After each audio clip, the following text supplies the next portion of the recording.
Hello all and welcome to The Big Story, a daily news show where we talk about the hottest topics of today right in the heart of the newsroom. I'm Kimberly Jiao coming to you live from the Straits Times, and we are streaming on Facebook and YouTube, so if you're watching us on YouTube, do subscribe to our channel, and I'll be joined by my newsroom colleagues soon to discuss the topics that got you talking today. Our first story, former Zimbabwe leader Mr. Robert Mugabe has died at the age of 95. According to some sources, he was believed to have died in Singapore and had been here for medical treatment for an undisclosed ailment since April. Mr. Mugabe, a former guerrilla leader and Zimbabwe's first post-independence president for 4 decades, finally ousted by his previously loyal military generals. With us to discuss this today is regional correspondent Elizabeth Law. Hello, Elizabeth. Hi. So can we have a little bit more information about Mr. Mugabe? Well, so as you said, Mr. Mugabe, he was in power for nearly 40 years, 37 years to be exact. And how he was ousted was that the military generals who were previously loyal to him, they threatened a coup, which is why he eventually resigned. So most people would remember him as someone who was quite authoritarian and ruled with iron fist. But maybe we could go back to the very beginning.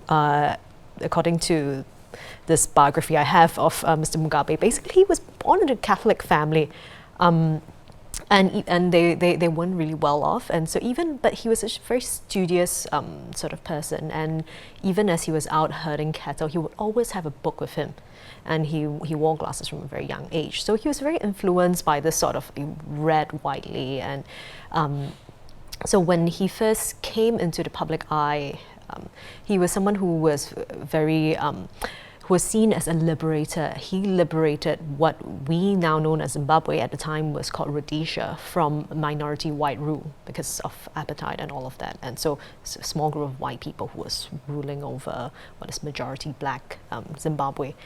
And so he was seen as someone who really brought them to freedom. But then things changed very quickly when one of his partners in the revolution, let me just get his name right, Joshua Nukmo. So he was found to have a cache of weapons in his home province, and that's when Mr. Mugabe decided that, you know what, I'm not going to have any of this dissent. I'm going to start an operation, and he launched a crackdown known as Gukurondi that killed some 20,000 dissidents during that time. And then later on, he was also known to rig the political system to his own benefit. So that's the man that we know today. Yeah. So if we may bring it back to today, Yes. This afternoon ST actually visited Gleneagles Hospital. That's where Mr. Mugabe had been known to receive treatment. A van belonging to the Singapore casket was spotted, and it was accompanied by several people, including a man in a dark suit with the Zimbabwe flag pinned to his lapel. Right? So, you know, our staff was there on the scene. What is his link to Singapore? Why Gleneagles? Right. So first, I would like to say that our journalist Chu Yun-ting has been there on the scene trying really hard to get a confirmation that this man is Mr. Mugabe. Now, we can't say with 100% certainty that the body that was inside that Singapore casket van belonged to Mr. Mugabe, but what we do know is this. Mr. Mugabe is known to visit Singapore a lot for his medical treatment. He used to come here at least once a year to Gleneagles Hospital. I know this because at my previous employer, every time he came to Singapore, we would be there trying to confirm whether or not the president of Zimbabwe is in Singapore. The reason why he liked Singapore was that they felt that the healthcare standards here were much higher, and they just trusted the doctors here a lot more. And it's a long flight, you know, 16 hours from Zimbabwe to Singapore. So it shows how much he cares for the healthcare, how much he trusted the healthcare system. So we've known that he comes here frequently. We know for a fact that he has been here at least since as of last month. He had been here for 4 months because this was confirmed in a statement from President Mnangagwa's office. They put out a statement at the time confirming that Mr. Mugabe was still here receiving treatment. We have seen images of him becoming increasingly frail in the last few years, ever since he was ousted from office, because he used to walk really straight, ramrod straight, even though there are times that people show videos of him falling asleep in events, but he still walks really straight and without any assistance. But ever since he lost power, you could see him getting increasingly frail, and so we know for a fact that he had been here for 4 months, and what ailment it was, nobody knows.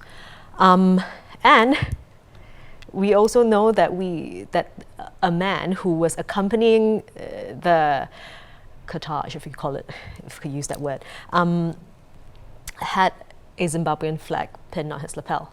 So we can't say with certainty because we have not seen the body, but these are the facts. Okay, so you know, it's not confirmed, but this is just what we know. Yes. So other than his sort of desire to come to Gleneagles for medical treatment, what were his other links to Singapore? Well, actually, this is a story that the Straits Times has written before, and I think viewers can go on our website to read the stories. We've all linked this, that his family has actually pretty much a lot of ties to Singapore. So other than the fact that he came here for medical treatment, his wife, Grace, his second wife, Grace, loves shopping here because Singapore is a famous shopping city. She was known to spend large amounts of money buying handbags here, and she's been spotted with those luxury bags. And most importantly, his daughter came to school here. She took a master's degree at SIM University, and they were so proud of this that they actually put her on one of their publicity posters that was around